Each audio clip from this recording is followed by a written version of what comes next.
Hello everyone and welcome to the Sales Kitchen. Let's have a look at what we're going to be cooking up today. I'm going to be giving you some top tips for all of those people starting out in their very first sales career.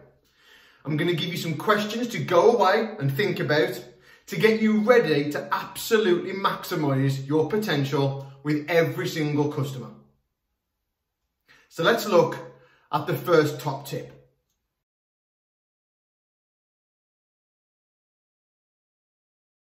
The best tip I would give anyone starting out in sales is to not be a stereotypical salesperson. Think less about selling and closing and think way more about facilitating your customer's purchase. That way, you're far more likely to deliver a really great customer experience. And when you do that, the sale normally takes care of itself.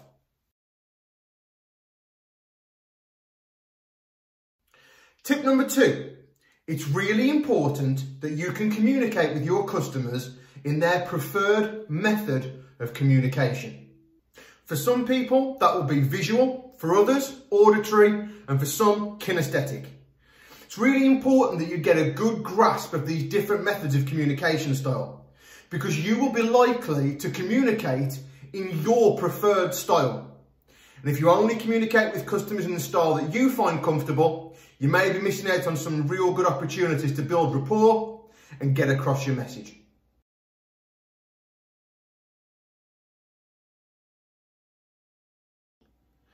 Tip number 3, personality profiling.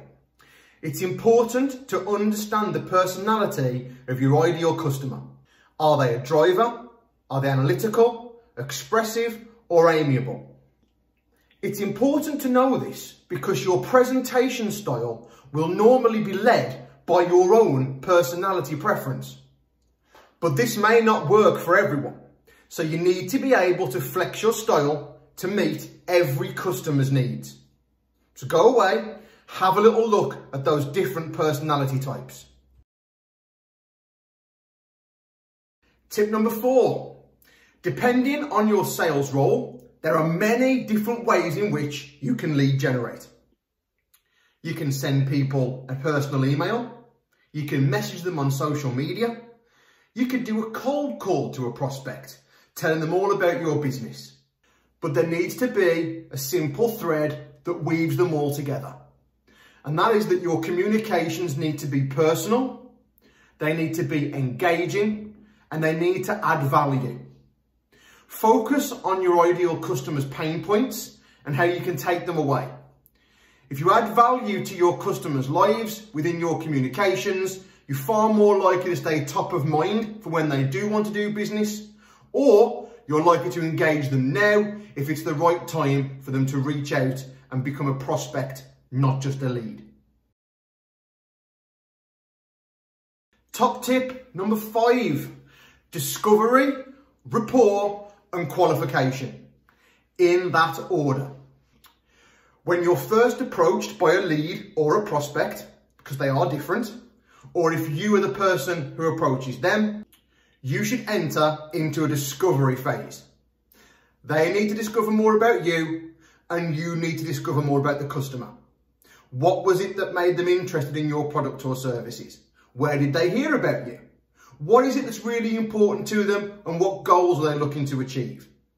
These are some of the basic answers you'll need so that you can start to build some rapport with them about their goals, and you can start to fact find properly and qualify them on exactly how your product or service can help. Top tip number 6 is all about presenting. When you present your product or service to your customer, you should be presenting features and benefits based on the answers they've given you to your fact-finding and qualification questions. Utilise funneling technique. It's fantastic at getting customers funneled down to the point at which you can present the perfect solution to their problems, wants, or needs. Nobody likes a big old feature dump. Top tip number 7, selling to emotion. It's great to find out what your customers need, But ultimately, we buy what we want. It's why luxury brands exist. If we all just bought what we need, we'd buy the most basic, cheap thing we could buy for our needs. We buy on emotion. This is why, when you're questioning your customers, you need to ask that next level of questioning to understand why their wants and needs are so important to them. What's the outcome they're looking to achieve? Find the emotional attachment and sell to that.